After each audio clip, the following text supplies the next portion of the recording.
Sir मेरा सवाल आपसे है कि आप जैसा कि अभी बताए कि मोदी जी और ये लोग रिजर्वेशन दे रहे हैं, तो रिजर्वेशन आप बोले कि हिंदू को दे रहे हैं, मुस्लिम को नहीं दे रहे, लेकिन मोदी और योगी ये तो नहीं बोले कि वो बस मतलब कि जो रिजर्वेशन है वो हिंदू के लिए ही है। नहीं बेटा, कौन सा रिजर्वेशन दे रहे हैं?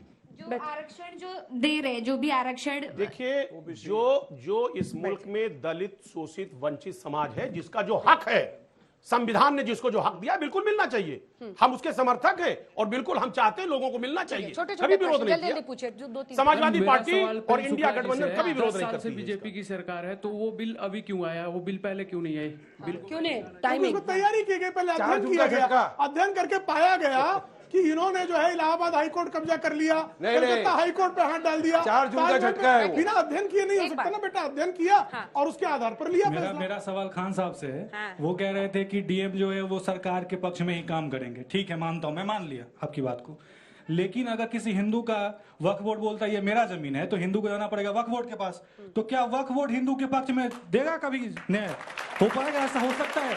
मैं आपका ही उदाहरण ले रहा हूं कि अगर डीएम सरकार के लिए ही काम करेगा तो वक्फ बोर्ड सिर्फ मुस्लिम के लिए काम करेगा। चले हम लोग तीनों टहलने, उनके साथ टहलने, अभी टहलाएंगे वो? नहीं, कोई टहलाना नहीं है। हम बिल्कुल सच का सामना कराएंगे। देखिए, कोर्ट है, ट्रिब्यूनल है, आप हाई कोर्ट जा सकते हैं, सुप्रीम कोर्ट जा सकते हैं। ऐसा कैसे होगा कि किसी हिंदू की जमीन हो, कह देंगे साहब वो वक्त की जमीन? ऐसा नहीं है, ऐसा नहीं। आपको जानकारी कम है। अरे भाई, आप बीच में आ जाते हैं, आपको जानकारी भी कम है और आप बीच में आ जाते हैं। झूठ मत बोलिए, गलत हम बोल नहीं हो सकता। कोर्ट है।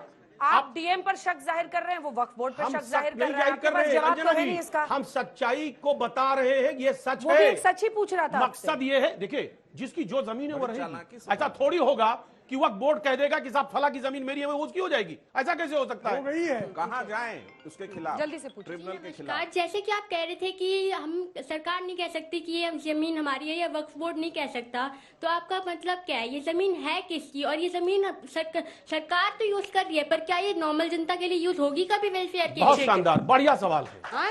बढ़िया सवाल। अच्छा, हाँ, सवाल तो शानदार है, जवाब मिलेगा कि नहीं? अरे वही जवाब देना है। कितने स्कूल, कॉलेज, अस्पताल बताए? आज बताइए कितने बनाए आप लोगों ने?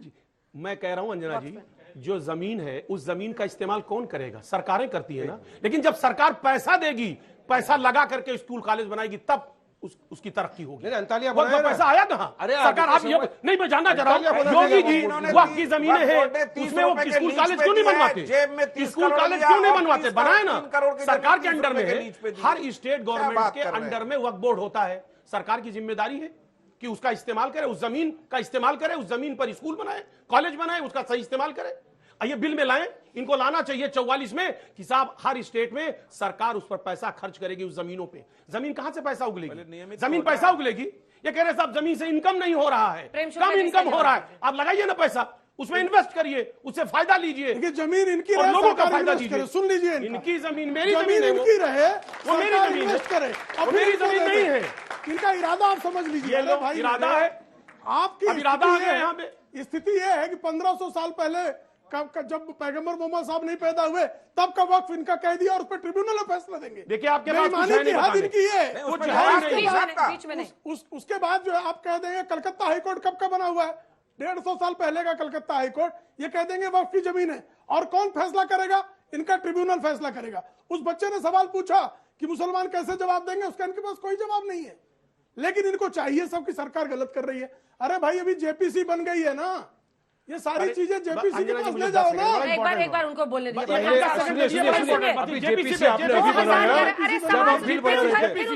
मुझे देख के बात करना, बंद कीजिए ये आपस में लड़ना। सड़क पे छोड़िए।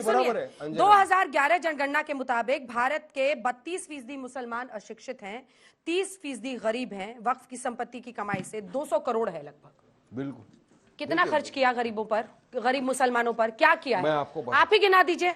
वक्फ की जमीन है, वक्फ का बोर्ड है, काफी जमीनें किसी ने अगर लैंड ग्रैब किया है तो उसके ऊपर लिटिगेशन चल रहा है, वक्फ का बोर्ड फैसला कर रहा है, कुछ मैटर कोर्ट के अंदर है।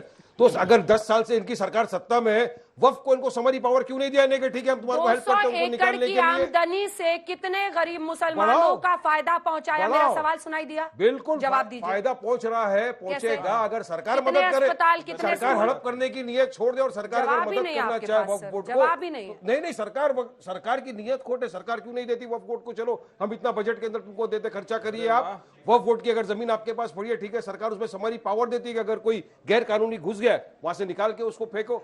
नहीं करेगी सरकार। सरकार बोलेगी नहीं हमारा डीएम जाएगा, रिपोर्ट बनाएगा कि गैर कानूनी घुसा है, और डीएम का रिपोर्ट ही हम मानेंगे, वक्फ बोर्ड का नहीं मानेंगे, ट्रिब्यूनल का नहीं मानेंगे। वापस आपसे और पूछ रही हूँ, अलग ये बोलेगा। उम्मीद करते हुए कि टेक 3 में आप मेरे सवाल का जवाब देंगे। अगर 200 करोड़ आमदनी है, वक्फ की इतनी जमीन है, आपने गरीब मुसलमानों के लिए आज तक क्या फायदे का किया? पहले जो हज में एक आम मुस्लिम से आप पूछेगा ना कि वक्फ का क्या सिग्निफिकेंस है उनकी लाइफ में, कुछ नहीं है, कोई उनकी भलाई नहीं होती। आप सुनिए बात को, सच सुनिए। पहले हज में थोड़ी बहुत मदद करते थे, अब वो भी खत्म हो चुका है, सरकार वो कर रही है। सवाल ये है कि 200 करोड़ अगर आमदनी है, अगर रेलवे डिफेंस के बाद सबसे अमीर संगठन देश में कोई है तो वक्फ बोर्ड है, कुछ करते क्यों नहीं है? जवाब तो दीजिए। नहीं कर रहे, हर क्या स्टेट कर में रहे वक्फ बोर्ड हैं? है, 32 वक्फ बोर्ड है पूरी तरह, हर तरफ बोर्ड है तो हम भी जानते हैं, कर बोर्ड क्या काम रहे कर हैं? रहा है। बोर्ड काम कर रहा है, बोर्ड फाइनेंसिंग कर रहा है, बोर्ड का जो पैसा आता है वो बराबर इस्तेमाल नहीं, होता अब है। ये टहलाने अगर ले कहीं गए। अगर नहीं तो क्या सरकार क्या चाहेगी? ले लेंगे हमारे मदरसे, हमारे खा जाएंगे, हमारे कब्रिस्तान को छीन लेंगे, हमारी मस्जिदें जो बनी है वक्फ की जमीन के ऊपर उसको ले लेंगे।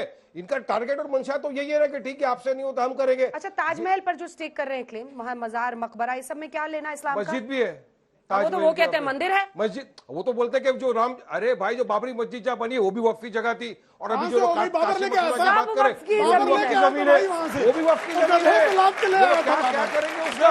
ये चाहते कि उसको डिस्प्यूट में लाके वापिस से खड़ा कर दे। इसीलिए नियत क्या है, काशी मथुरा का भी बता देना कि वक्फ की जमीन नहीं है, ये हमने ले लिया। बिल्कुल नहीं है, भी वक्फ का, बिल्कुल नहीं है, वक्फ की जमीन है, पेपर है, डॉक्यूमेंट है। सुनिए आपको पता नहीं है। 4 सवाल लेते हैं, फिर सत्यप्रकाश जी आपके पास भी आ रही हूँ। दो के बीच में एग्रीमेंट हो चुका है। नमस्ते मंत्री साहब, मैं आपसे सवाल पूछना चाहता हूँ कि ये जो वक्त का सवाल है, मंत्री बना दिया आपको इन्होंने, देखिए हो सकता है सरस्वती जी सवाल हो। प्रवक्ता जी, मेरा ये आपसे सवाल है कि ये जो वक्त की जमीन है, इसमें मतलब मैंने कल रात को ही मैंने पढ़ा था कि 9.2 लाख रुपीस की है, जिसमें से 8.5 लाख जमीन वक्त की जमीन ने एक्वायर कर ली है। तो और आप ये जैसे बता रहे हैं कि हमने हिंदुस्तान की महिलाओं के लिए, मतलब मुसलमानी महिलाओं के लिए हमने बहुत सुरक्षाएं की हैं, आपने क्या क्या किए हैं, क्या करना चाहते हैं? बहुत अच्छा सवाल। तलाक के बिद्दत खत्म किया, एक ट्रिपल तलाक से मुक्ति दिला दी। मुस्लिम महिलाओं को जब हम घर देते हैं मुसलमानों को, तो मुस्लिम महिला जिसको भी घर देते हैं उसे बड़े पैमाने पे मुस्लिम है, उनमें मुस्लिम महिलाओं को उनके नाम पर रखा जाएगा। आपको नहीं लगता ये अच्छा हम शौचालय मुस्लिम सारे लोगों को दे रहे हैं, इज्जत घर जो है मुस्लिम महिलाओं को मिला है, एलपीजी गैस कनेक्शन मुस्लिम महिलाओं को मिला है, आयुष्मान कार्ड मुस्लिम महिलाओं को मिला है। हमने लगातार काम किया है। सर मेरा खान सर से सवाल है, जैसे सर ने बोला था कि बीजेपी ने अभी तक मुस्लिम, देखो इनको क्यों देख रहे हो? हाँ, नहीं मुस्लिमों के लिए क्या किया है बीजेपी ने? तो सर वैसे क्वेश्चन तो काफी है, लेकिन मैं थोड़ा टाइम का ध्यान रखते हुए तो मैं थोड़ा सा बोलना चाहता हूँ। सर मैं बेसिकली अलीगढ़ से आता हूँ, ठीक है। अलीगढ़ मेडिकल की आप हालत देखिए, उसमें 95% मतलब 95 से भी थोड़ा बोल सकते हैं, मतलब डॉक्टर मुस्लिम ही है, वहां पे हिंदू क्यों नहीं है? ठीक है। और उसमें अलीगढ़ मुस्लिम यूनिवर्सिटी में पढ़ने वाले अधिकतर छात्र मुस्लिम हैं, हिंदू क्यों नहीं है सर वहां पे? और बीजेपी ने क्या राशन जो दिया, फ्री राशन दिया, क्या हिंदुओं के लिए दिया? वो मुस्लिमों के लिए दिया। सर प्रधानमंत्री आवास योजना के तहत जो इतने आवास दिए वो मतलब मुस्लिमों को काफी मिले। और आपने एक देखा होगा अभी जो इलेक्शन का रिजल्ट आया था अयोध्या के पास में, बेसिकली मुझे अभी याद नहीं है, वहां पे काफी मुस्लिमों को आवास दिए गए थे, लेकिन जब वोट की रिजल्ट आया तो वहां पे एक भी सिंगल वोट मतलब बीजेपी के लिए नहीं था। तो सर इसको आप क्या बोलना चाहते हैं? मैं जवाब देना चाहूँ। एक भी सिंगल वोट जो मुसलमान को नहीं दिया, इसका ठसम ये नहीं कर रहे, 4 जून का बदला ले रहे हैं। मैं दोनों को मौका दूं। सुनिए, छोटा छोटा जवाब इधर देख के। ये जो मुसलमानों ने वोट नहीं दिया, ठीक है, अयोध्या में भी तो इनको हरा दिया। सवाल कुछ और था, कहीं मुसलमानों के लिए वोट नहीं दिया, जो दुश्मनी जो कर रहे हैं ना, ये 4 जून का आफ्टर इफेक्ट है, जोर का झटका दिमाग के ऊपर पड़ा है, तो अब इनको सारी चीजें मुसलमान विरोधी दिखेगी। अब इन्होंने कहा कि हमने मुसलमान महिलाओं के लिए ये कर दिया। अरे मुसलमान महिलाओं को तो अपने अधिकार छीन लिया, उनका हिजाब छीन लिया, जो पढ़ना चाहती है लड़कियां। आप मुसलमान लड़कियों को डिमांड स्कॉलरशिप नहीं देते हो ताकि वो जाके पढ़े। आज मुस्लिम लड़कियों में हाईएस्ट ड्रॉपआउट रेट हो गया है। किसकी वजह से हुआ? तलाक ए बिद्दत में अंजना जी मैं आपको बताऊं रियल में क्या हो गया अभी। मुस्लिम औरतों को तकलीफ हो रही है, उसको प्रूव करना पड़ रहा है कि मुझे इसने ट्रिपल तलाक दिया। अब वो आदमी को तो आपने उठा के जेल में डाल दिया और आप बोलते हो कि अब उसको मेंटेनेंस देना पड़ेगा। महंगाई भत्ता जेल में बैठ के देगा, महंगाई भत्ता जेल में बैठ के देगा। अगर डाइवोर्स दे दिया वाइफ को तो कहां से लाके देगा? अरे इसके हर चीज झूठी बात है इनकी, हर चीज में मुसलमान महिलाओं को मुसलमानों को आपने टिकट दे दिया चुनाव में लड़ने के लिए। बताइए मेरे को, एक भी नहीं। कितने मुसलमानों को हाई पोस्ट पे बिठा दिया बीजेपी ने? एक भी नहीं। कितने मुसलमान प्रवक्ता है चले बीजेपी के अंदर आज? बताइए। देखिए एक साधारण सी बात है कि ये देखा गया है कि मुस्लिम समाज को लेकर जो भी कभी कोई बिल इस देश में आया उसका विरोध उस समाज ने किया है। अगर सीआरपीसी पे 125 की धारा सुप्रीम कोर्ट ने कहा कि मुस्लिम महिलाओं को मेंटेनेंस मिलेगा, पूरी मुस्लिम समाज उसके खिलाफ खड़ा हुआ। मुस्लिम मेंटेनेंस एक्ट लाया राजीव गांधी सरकार ने, वो संविधान सम्मत था। सुप्रीम कोर्ट ने Daniel Latif versus union of India, ये तरीका ठीक नहीं है, ये तरीका ठीक नहीं। मुझे कुछ कहना है। Union of India versus Danial Latifi में स्पष्ट कहा कि मेंटेनेंस एक्ट जो राजीव सरकार ने लाया है वो भी संवैधानिक है और उसमें सीआरपी से 125 लगता है। अब फिर अगर वक्फ बोर्ड का एक बिल आया है, जेपीसी के पास गया है, क्या इस देश में ऐसा चल सकता है? न कोई खाता न बही, जो वक्फ कहे वही सही। ऐसा नहीं चल सकता। जवाब दीजिए। देखिए ऐसा है कि इन्होंने बहुत काम कर दिया। अभी ये तलाक पे बात कर रहे थे, हम बात करना नहीं चाह रहे थे इस मुद्दे पे, लेकिन अब चूंकि बार बार कह रहे हैं, अभी इन्होंने कहा वारिस भाई ने, देखिए हकीकत ये है कि जो तलाक का जो बिल आया, जो तलाक को इन्होंने अमेंड किया है, उसके बिल को ला करके आप देखिए, एक महिला को अगर महिला शादी का कॉन्ट्रैक्ट है, उस कॉन्ट्रैक्ट में अगर उसमें आपस में नहीं जमता है, किसी तरीके की दिक्कत है, अगर तलाक हो गया तो हस्बैंड को तो आपने जेल में डाल दिया और कह रहे हैं आप मेंटेनेंस दीजिए। कैसे पॉसिबल है? कितना? अरे सुनिए मेरी बात, अब आप फिर बीच में बोल रहे हैं, अब बीच में मत बोलिए। देखिए उसमें तमाम टेक्निकलिटीज है, उस पर इन्होंने बहस नहीं किया। आज जिस तरह से जेपीसी इन्होंने वक्फ बोर्ड पर किया है, दबाव में किया है, क्योंकि इनकी सरकार गिरने वाली थी। ऐसे तब जेपीसी क्यों नहीं किया था? सुनिए मेरी बात, अब हल्ला कर रहे हैं आप, जेपीसी क्यों नहीं किया था? दूसरी बात, अभी उस बच्चे ने जो सवाल किया, अरे सुनिए ना, बताइए। बिल्कुल गिर जाती है। कैसे? इसी मुद्दे पे गिर जाती है, अल्पमत में आ जाती है, क्योंकि इनके तमाम जो सहयोगी दल इसके पक्ष में नहीं है, पक्ष में नहीं है। अरे भाई आप बीच में आप इनको रोकिए, आपने कानून बनाया, अंजना जी आपने कानून बनाया, आपने रूल बनाया, सत्यप्रकाश जी बीच में इंटरप्ट कर रहे हैं, आप मिसगाइड नहीं कर रहे हैं। सुनिए, अभी बच्ची सवाल कर रही थी कि साहब मुसलमानों को तमाम चीजें मिली, उस बच्चे ने सवाल किया, बीजेपी ने दिया, अपने घर से दिया। अरे संविधान ने हक दिया है, और संविधान ने हक दिया इसलिए दिया गया, आपने अपने घर से नहीं दिया, संविधान ने हक दिया। पहले मुस्लिम, हिंदू, सिख, ईसाई बाइफरकेट नहीं कर सकते। जो भी लाभार्थी है वो सब लाभार्थी हो सकता है, आप बाइफरकेट नहीं कर सकते किसी को। जल्दी से छोटा सा जवाब फिर सवाल। सुप्रीम कोर्ट में कहा गया कि कोडिफाइड कीजिए डिवोर्स लॉ एक्ट को, उस पर इनको आपत्ति है। भारतीय जनता पार्टी का एजेंडा नहीं था वो। कुछ महिलाएं पहुंची सुप्रीम कोर्ट की, आपने बहस तक नहीं किया, तमाम बिल ले आए आप, तमाम बिल ले आए, लगातार किसानों के लिए बिल ले आए, सुप्रीम कोर्ट का ऑर्डर मानेंगे भाई, आप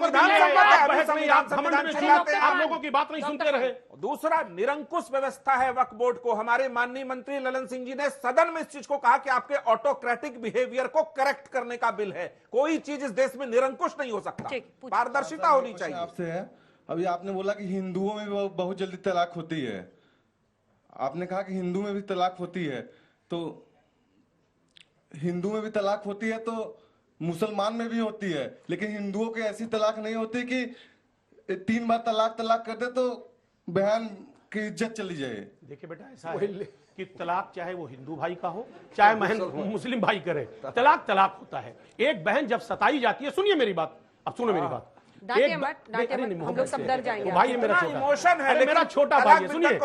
अरे भाई आप बीच में आप लेके पहुंच जाते हो, सुनिए मेरी बात। ऐसा है, मेरी बहन, अगर कोई भी बहन हो, चाहे वो हिंदू बहन हो या मुसलमान बहन हो, अगर उसके खिलाफ कोई भी आवाज उठाएगा, अगर उसके खिलाफ कोई भी काम करेगा, तो हम लोग खड़े मिलेंगे। लेकिन सर ऐसी कोई ऐसा थोड़ी कि हिंदू बहन तलाक हो रहा है, कानून को खड़ा होना चाहिए। आप सही है, पता नहीं गारंटी, कानून तो हो, ऐसा नहीं होता, हिंदुओं में ऐसा नहीं होता। नहीं, देखिए मैं इसे हिंदू और मुसलमान पे नहीं, भाई इसमें हिंदू और मुसलमान की बात नहीं है, तलाक होता है।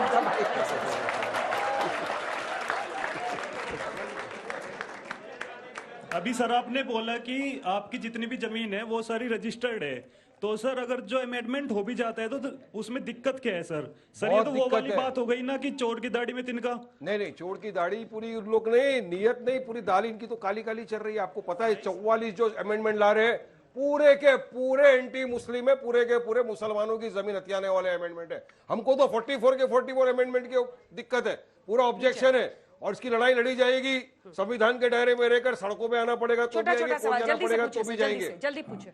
मैं खान सर से पूछना चाहता हूं कि अभी आपने मुस्लिमों के लिए आरक्षण की मांग की और ओवैसी साहब की पार्टी के प्रवक्ता से भी पूछना चाहता हूं कि आप तो संविधान के बड़े समर्थक हैं।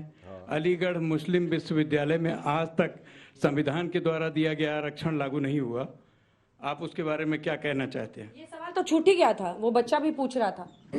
देखिए एक बात मैं जान लूं, देखिए हमने कभी आरक्षण की बात नहीं कही, शायद थोड़ा कंफ्यूजन हमने क्या, एक मिनट फिर हल्ला कर रहे हैं। हमने कहा मुस्लिम बहनों के हित में आपने क्या फायदे की बात की, क्या उनको लिए सुविधा दी? हमारी सरकार, सुनिए मेरी बात, अरे मेरी बात, अरे भाई अब आप देखा, हमारी सरकार ने ध्यान दे रही है। अगर वाकई में आप हितैषी होते मुस्लिम बहनों के तो मुस्लिम बहनों के लिए आप नौकरी देते, उनको नौकरी देते। प्रश्न सुना, प्रश्न क्या था? प्रश्न रिपीट कर दीजिए, मैं मान जाऊंगी आपको। प्रश्न ये है कि इन्होंने कहा आरक्षण की मांग हमने की नहीं, अलीगढ़ इसीलिए मैं कह रही थी ना। अरे आइए ना, सुनिए नेता सुनते अरे नहीं सुनिए, नहीं सुन लिया मैंने। अलीगढ़ एमयू की बात क्या था? हाँ, अलीगढ़ में क्या पूछा उन्होंने? अलीगढ़ में पूछा कि वहां पर इनको हक क्यों नहीं मिला, कौन सा हक नहीं मिला, किसको हक नहीं मिला, क्या बोला? हिंदू भाइयों को हक नहीं मिला, ये कहना ये नहीं कहा उन्होंने। हिंदू मुस्लिम के नजर से छोड़ के देखिएगा, वो कह रहे संविधान द्वारा दिया गया आरक्षण पिछड़ी जातियों का वहां पर क्यों नहीं लागू हुआ। प्रश्न ये है, प्रश्न समझते नहीं, जवाब। अरे भाई अंजना जी, मैं खूब समझ रहा हूं प्रश्न को। ठीक है, जवाब। सच्चाई ये है कि जो संविधान ने जो जिसको जैसे हक दिया है वो लागू हो रहा है, और ये लागू कराना किसकी जिम्मेदारी है? लागू कराना किसकी जिम्मेदारी है? सरकार की जिम्मेदारी है। आज बीजेपी कह रही हम हितैषी है, पिछड़ों के, दलितों के, अल्पसंख्यकों के क्यों नहीं लागू करा रही है? क्यों नहीं लागू करा रही है? 2 सेकंड में अंजना जी, 10 सेकंड में बताना चाहूंगा सवाल का जवाब। देखिए सर, सबसे पहली बात तो जो है ना, जम्मू कश्मीर में भैया रुक जाओ, 10 सेकंड और पिछड़ों को आरक्षण के ऊपर थोड़ा सा जरा बताना चाहिए। बताइए। देखिए मालूम है जो ये भरम फैला रहे ना, मुसलमान है, जात के नाम पे आरक्षण मांग रहे हैं। मुसलमानों के अंदर जो सब कास्ट है, पिछड़ा हुआ वर्ग है, आरक्षण उसके लिए मांगते हैं। महबूब रहमान का रिपोर्ट है, सच्चर कमेटी का रिपोर्ट है कि मुसलमान पिछड़ा हुआ वर्ग है, सोशली एजुकेशनली बैकवर्ड है, उसको आरक्षण मिलना चाहिए। यही बात नहीं खत्म होती। मुंबई की उच्च न्यायालय ने कहा है कि महाराष्ट्र में 5% आरक्षण मुसलमानों को एजुकेशन में देना ही चाहिए, मगर बीजेपी की सरकार देती नहीं है। आरक्षण तो कमेटी के रिपोर्ट से डिसाइड होता है, कोर्ट के फैसले से डिसाइड हो रहा है, संविधान से डिसाइड हो रहा है, मगर बीजेपी की नीयत में खोटे उसको आरक्षण देना ही नहीं है मुसलमानों को। चलिए बताइए मुझे क्यों नहीं देते 5% आरक्षण, जब कोर्ट ने बोल दिया। मुस्लिम की लड़ाई लड़ रहे हैं, क्यों ना हम कुछ ऐसी सुविधा करें, एजुकेशन पे जो 80% GST है उसे कुछ कम कर एजुकेशन को बढ़ावा दें, ताकि हमारे देश के जो भी गरीब पीढ़ी के युवा है, ठीक है, उनको फायदा पहुंचे। आप जवाब दीजिए। निश्चित देखिए, वक्त बिल लाने के बजाय देश में जो शिक्षा की व्यवस्था है उसको बेहतर करने के लिए आप क्या कर सकते हैं? नहीं, हम लगातार शिक्षा व्यवस्था को बेहतर कर, आपको ध्यान होगा 2014 की तुलना में शिक्षा पर जो बजट है वो 2.5 गुना हो चुका है और लगातार काम उस पर जारी है। 11 लाख करोड़ रुपए का सन्निवेश जो है वो इसलिए किया जा रहा है कि इंफ्रास्ट्रक्चर के माध्यम से जो है जो एजुकेटेड लोग हैं उनको नौकरी मिल सके। 2 लाख करोड़ रुपए ना प्रेम शुक्ला जी, देखिए 2024 के नतीजे को आप लोग ये पढ़ रहे हैं कि कास्ट की वजह से जनता ने इंडिया गठबंधन की पार्टियों को वोट दिया। हमें धर्म पर ज्यादा देश में काम करना है। बिल्कुल नहीं, आप ये नहीं समझ रहे कि महंगाई बेरोजगारी भी वजह थी, नौकरियों को लेकर आप महंगाई नियंत्रित किया हुआ और बेरोजगारी भी नियंत्रित किया हुआ। महंगाई जो है 10% का ऑन एवरेज था, 4 से 14, 5% के नीचे है 14 से 24। इसी तरह से बेरोजगारी 6.1 करोड़ लोगों को नौकरी 91 से लेकर 2012 तक मिली थी फॉर्मल सेक्टर में, और 6.8 करोड़ को नौकरी 2021 से 24 में मिला है। तो हमने नौकरी पर भी काम किया है। छोटे छोटे दो सर, आपने बोला कि गवर्नमेंट कुछ भी काम नहीं कर रही है मुस्लिम महिलाओं के लिए। सर सबसे ज्यादा जो मतलब फायदा उठा रहे हैं, मतलब कुछ भी गवर्नमेंट सर्विस का, सर आप गवर्नमेंट हॉस्पिटल में चले जाओ या मेट्रोज में चले जाओ, सर कुछ भी फैसिलिटीज है, सबसे ज्यादा तो फायदा सर मुस्लिम ही उठा रहे हैं हर चीज का। और फिर आप यहाँ आके बोलते हो कुछ पॉलिसीज नहीं है, कुछ भी नहीं है। सर ज्यादातर मेजोरिटी आप मेट्रोज में चले जाओ, किसी भी मतलब गवर्नमेंट। चलिए ठीक है, ये डेटा सपोर्टेड नहीं है, ये आपकी राय हो सकती है, नहीं चाहिए मैडम। हाँ पूछिए। सर, जो आप कह रहे हैं मुस्लिम जो पिछड़ा वर्ग है हम उसके लिए आरक्षण मांग रहे हैं, ये कर रहे हैं, तो सर जो आपके पास वक्फ की इतनी जमीन है उसका आप यूज क्यों नहीं कर रहे हैं? हम लोग तो, हमने अयोध्या में जो राम मंदिर था वो हमारे टहलाने ले चलेंगे हम दोनों को। हमारे पास जो जमीन थी हमने उसका मंदिर बनाया, वहाँ पे हमारे पास पैसा आ रहा है, हम उसको लगा रहे हैं, आप भी अपना ऐसा कुछ कर लीजिए। आरक्षण संविधान में है बेटा, संविधान के अंदर ये है कि अगर कोई पिछड़ा हुआ वर्ग है उसको आरक्षण मिलना चाहिए, कोर्ट का डायरेक्शन है आरक्षण देना चाहिए, और सरकार अगर आरक्षण दे रही है तो कोई एहसान नहीं कर रही है। संविधान में उच्च न्यायालय का फैसला है कि मुसलमानों को 5% आरक्षण एजुकेशन में मिलना चाहिए। मुंबई के अंदर महाराष्ट्र में क्यों नहीं देते? बीजेपी देना नहीं चाहती है। आरक्षण रिलीजन पे बुनियाद पे नहीं माना जा रहा है, पिछड़े वो वर्ग के बेसिस के ऊपर दिल नहीं मान रहा है एकदम, जो जवाब आप मिला।